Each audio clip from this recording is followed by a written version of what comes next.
carnage.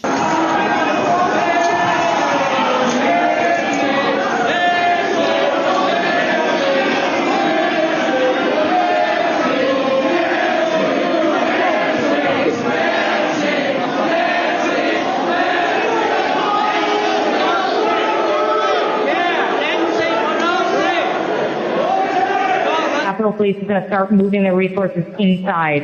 They're going to start the M4 officers first.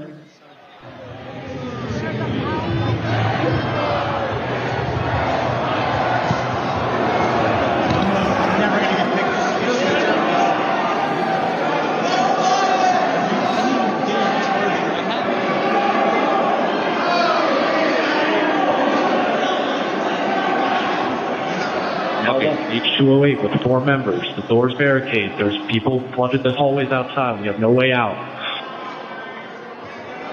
In fact, officers still remaining on the House floor, on the third floor, to use the subway themselves. It's time to evacuate so we can secure the members on the other side. Copy. Ms. Hutchinson, in our prior interviews, we've asked you about what the president's advisors were urging him to do during the attack.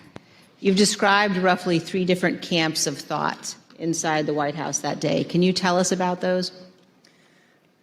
There was a group of individuals that were strongly urging him to take immediate and swift action.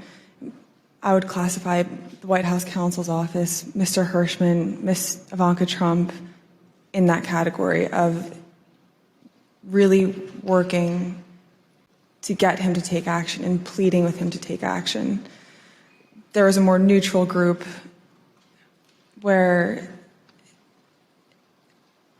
advisors were trying to toe the line, knowing that Mr. Trump didn't necessarily want to take immediate action and condemn the riots, but knowing something needed to be done. And then there was the last group, which was deflect and blame. Ultimately, these remarks that we're looking at here in Exhibit 25 were not the remarks that the president delivered in the Rose Garden. Do you know why the president decided not to use these? I don't know, sir. No, I do not know why. Did the president use any written remarks to your knowledge, or did he just go off the cuff? To my knowledge, it was off the cuff, sir. Good, Chase.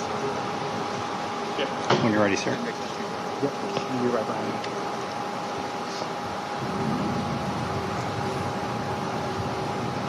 me. You tell me when. When you're ready, sir.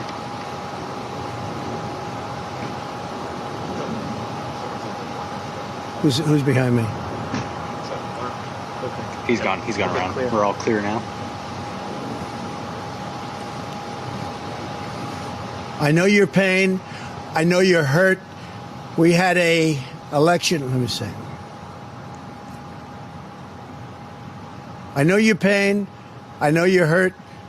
We had an election that was stolen from us. It was a landslide election, and everyone knows it, especially the other side. But you have to go home now. We have to have peace. We have to have law and order. We have to respect our great people in law and order. We don't want anybody hurt. It's a very tough period of time. There's never been a time like this where such a thing happened, where they could take it away from all of us, from me, from you, from our country. This was a fraudulent election, but we can't play into the hands of these people. We have to have peace. So go home. We love you. You're very special. You've seen what happens. You see the way others are treated that are so bad and so evil. I know how you feel. But go home and go home in peace. When I got there, basically the president just had finished filming the video, and I think he was basically retiring for the day. Was there any discussion about the president releasing a second video that day? Not that I recall.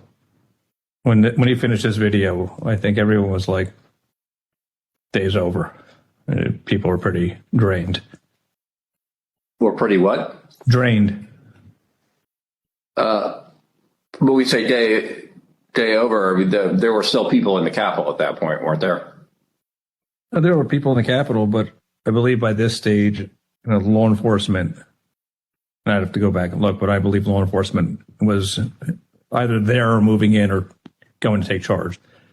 I just say people were emotionally drained by the time that videotape was done. Emotionally drained at the White House? Here's what was happening at the same time at the Capitol. We warned the audience that this clip also contains strong language and violence. Hey, keep pushing. Don't lose the momentum.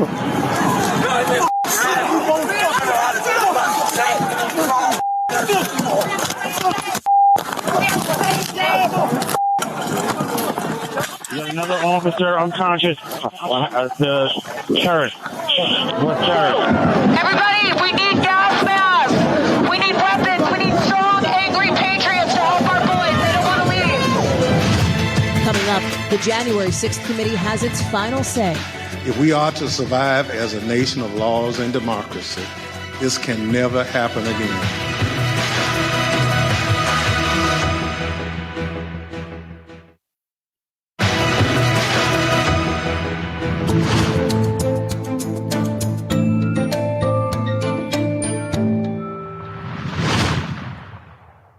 Before issuing its report, the January 6th committee held a final meeting. This committee is nearing the end of its work. But as the country, we remain in strange and uncharted waters. We've never had a president of the United States stir up a violent attempt to block the transfer of power. I believe nearly 2 years later, this is still a time of reflection and reckoning. If we are to survive as a nation of laws and democracy, this can never happen again. How do we stop it? This committee will lay out a number of recommendations in its final report. But beyond any specific details and recommendations we present, there's one factor I believe is most important in preventing another January 6th: accountability. Accountability that can only be found in the criminal justice system.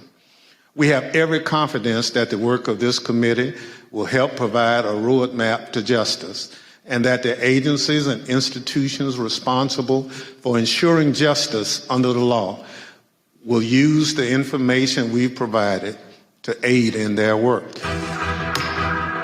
The committee unanimously voted to make 4 criminal referrals to the Department of Justice for the former president: inciting an insurrection, obstructing an official government proceeding, making false statements, and defrauding the United States. Those referrals don't carry any legal weight, and the decision to prosecute the former president will be up to the new special counsel. After that meeting, Mr. Trump posted a number of responses criticizing the committee, calling it the